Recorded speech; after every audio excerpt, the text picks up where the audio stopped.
So for a body of work that is titled Resolving Geolocation Ambiguities for Emitters with Uncertainty and Identity Recognition. The problem is about geolocation from liner bearings. What we can imagine for that is that there is a number of observers who have an angle liner bearing, and where they cross, this is the geolocated position. When there is more than one emitter of the same type being observed, what we end up with is more than one liner bearing coming from each observer, and therefore there is a number of crossing points. And the task is to deduce the correct geolocated positions over all the possible ones. And what we can see here is in the top right, two observers and two true emitters results in four possible positions, two of which are the true position as the green towers, and two of which are false positions as the red goes. And the task of the algorithm is to assert which ones are the true positions and which ones are the false positions. Moving to the center, if we just add another true emitter, what we can see is now that the number of possible positions is now 9, the number of false positions is 6, and the number of true positions is 3. So what we see now is that the number of false positions has grown relatively to the number of true positions. And if we move down from the center into the center there, center and down, what we can see is that we have 3 observers and 2 true emitters, so it's the reverse scenario, and the number of crossing peaks is almost equal but not the same. And if we move to the top right, what we can see is we've added just an observer relative to the center picture, and the number of false positions has grown exponentially. If we rearrange those observers, what we can see is the number of intersections has also changed as well. So what we learn from this is that the number of liner bearings grows linearly. The number of intersections of those liner bearings grows exponentially, and the probability of selecting the right intersection relative to the true intersections diminishes as the number of emitters and observers increases. And so what we can therefore note as well is that the number of those intersections also depends on the arrangement and might be affected by altitude effects, having a greater radar horizon where there is greater probabilities of seeing more than one emitter over the horizon. What we can also see is that there's some related work that relates to this, and some of that work relates to emitter location accuracy, adapting triangulation methods and likelihood, very similar sort of a type approach on the face of it to this, graph structure approach. There's also data association methods looking at clustering approaches, and the interest area there is the agnostic sensor parameter quantities of that, and I'll explain why that's important in a moment. Then there's also some work that is about looking at gray incidence and Hofstadter distances, which is an approach that's sometimes used in fatal resonations for the distribution and arrangement of features. So that's obviously got some connection here, relevance. And then there's also an approach by Reed de Silva and Bleur, proposed approaches for brute force approaches with statistical clustering of intersections, and also looking very hard at the signals itself in order to identify discriminators. Now, so the reason why approaches that are sensor agnostic are important is when we enter into the area of coalition warfare with different nations cooperating together in order that they can use that data between those nations. You want the data to be loosely coupled in terms of its preparation and its availability. So what you don't want is a high demand on the data to have conformed to a certain standard and be adherence to that. Otherwise, it becomes a problem when there's data missing or not performed in the right way. What you want is it loosely coupled in terms of its preparation, such that any data available can be used quickly and more ad hocly. And so approaches that don't do parametric assessment is an advantage. The underlying modeling takes the curvature of the Earth into account. It also accounts for things, therefore, like the radar horizon, ESM horizon, visual horizon, and different propagation losses, spreading losses, and visual resolution, etc., over range. It applies losses for look angles and target aspects. What that means is a two-dimensional aspect of azimuth range, which allows us to deduce different loss factors for either the angle of which a target is being viewed from or being viewed on. So that basically takes into account aspects like RCS or Doppler encounter for approaches like SAR, inverse SAR, and also for approaches that might account for things like E-scan variances, a probability of detection with off-bore sight angles. So as a generic approach to all sensors, what that allows us to do is to be able to apply approach that allows us to be able to characterize sensor differences in one simulation and modeling approach, all done in a UTM coordinate frame for convenience of mapping to maps for plotting. What we're able to do then is map that to the previous work that we presented last year at the Alan Turing Center on auction algorithms and connecting that to digital kill chains and tasking.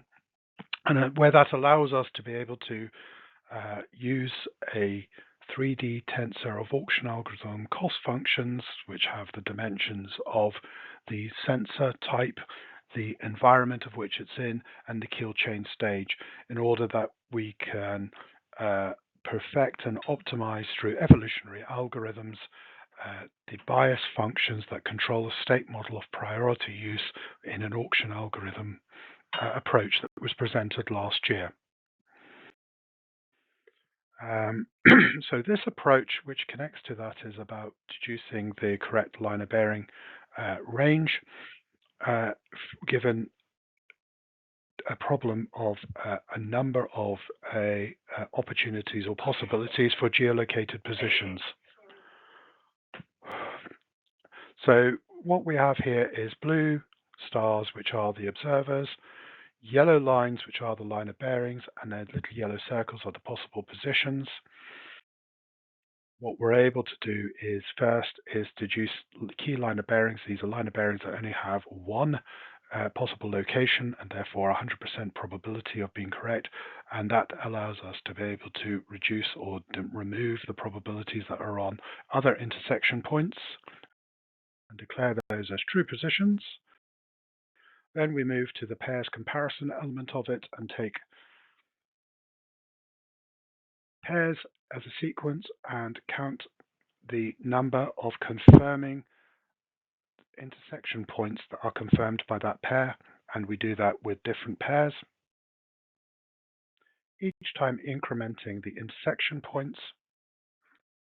As such, we're scoring the probability of those intersection points higher until we have gone through all of the pairs, and that provides us some higher scoring elements that allow us to be able to deduce the correct geolocated positions from multiple views.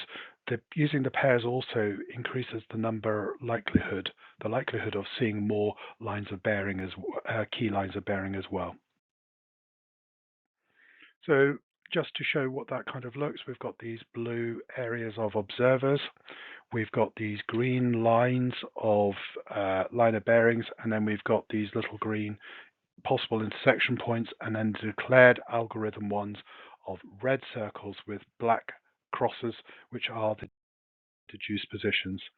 So what we can see is when we execute the algorithm or the modeling environment, what we get is a number of line of bearings with a number of intersection points that are diverse over the area, and all emanating from these blue sensor platform observers, two of which are moving through the scene. And so what that does is it allows us to be able to model this in order to apply the algorithm that we've just described. And what we can see is the result with not applying that, if we were to take all of this to illustrate the problem, to take all of this areas, what we can see is that all those possible positions creates a situational awareness picture which is very cluttered without this algorithm. So this illustrates the problem that occurs with all of the possibilities of different locations relative to what the commander would really like to see, which is a cleanup of this position in order that he can enable his decision making. So when we apply our algorithm, what we can see is that there is a number of positions that have been correctly declared, and we can recognize these as the inner shipping lane on the English Channel. Plus a couple of other positions which may relate to deliberate targets or emitters that have been put in to represent emitters that are closing in on the middle coastline for, say, immigrant boats trying to make landing on the coastline. What we can do as well is if we take those two roaming emitters and we elevate their altitude, and what we get is a greater horizon from those. We can also see the outer shipping lane, and we can see that the number of line of bearings has also increased. And what we can see now is that we now have a greater multitude of intercept points, which have been correctly data reduced to a number of true positions declared by the algorithm, and this has increased the situation awareness picture for the commander quite well. All of this has been done with no emitter parameter comparison, only angle and position from those locations. A drawback of this algorithm is if there is a no key line of bearings and that the number of intercepts the probability of each intercept position is equal. And the problem that we have here is there isn't a mechanism to be able to declare which is the true position. So this is where the previous work from last year on the auction algorithms comes in. We can use that as a tasking mechanism to balance the probabilities and task an asset deliberately to be positioned in order to imbalance those probabilities to sort the situation awareness picture out by deliberately imbalancing. What we can see here is that there are three actual positions of the emitters relative to the number of false locations which have been correctly declared. From a robustification point of view, we can now introduce angle errors into each emitter. And what we can do with that is that we can then see that when we have done that, with a little tweaking of the parameters of the algorithms, that we can still declare the true positions with a tolerance to those angle errors that have been produced. Finally, what we can do is introduce the concept of a obscuration matrix for tasking. Essentially, this is a hexagon sort of honeycomb area which basically degrade over time to an obscured version. And what it does is it shows to the commander or an agent which areas have been recently scanned by sensors and which have not. And so what that can then be used as a queuing mechanism for retasking sensors to keep the areas from being obscured. And in this particular technique, you can notice that there is a different color difference. That's for the sensor type, so it communicates what kind of sensors have scanned which area and how recently. And that basically enables a tasking mechanism for for available assets that are not being used in the prosecution of the James to maintain the situation awareness picture as an autonomous tasking platform, as autonomous tasking mechanism. So, in summary, what we have is a line of bearing ambiguous emitters that have had some areas of quantity increase from the number of observers and the number of emitters, giving rise to exponential possibilities and an algorithm that has allowed us to be able to reduce those back to a good situation awareness picture. We've wanted that, a desire for that mechanism to not take into account any parametric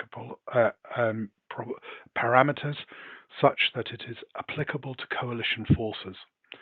And with greater altitude, we get greater detection, and that exponential growth grows, the processing overhead grows, and we can see that relative to what would be in the land domain, to the sea domain, to the air domain, and to even into the space domain. And the solution that we have presented is a mixture of geometry, graph structures, probabilities with correlation rules. The advantage of such system is that it's platform agnostic and decouples the mission data and enables coalition warfare and coalition partners. And it is communicatable to other platforms. And also there's a tasking mechanism when it's connected to the auction algorithm. So in further work, we would look at substituting some of the positional clustering methods with other methods such that it can be even more um,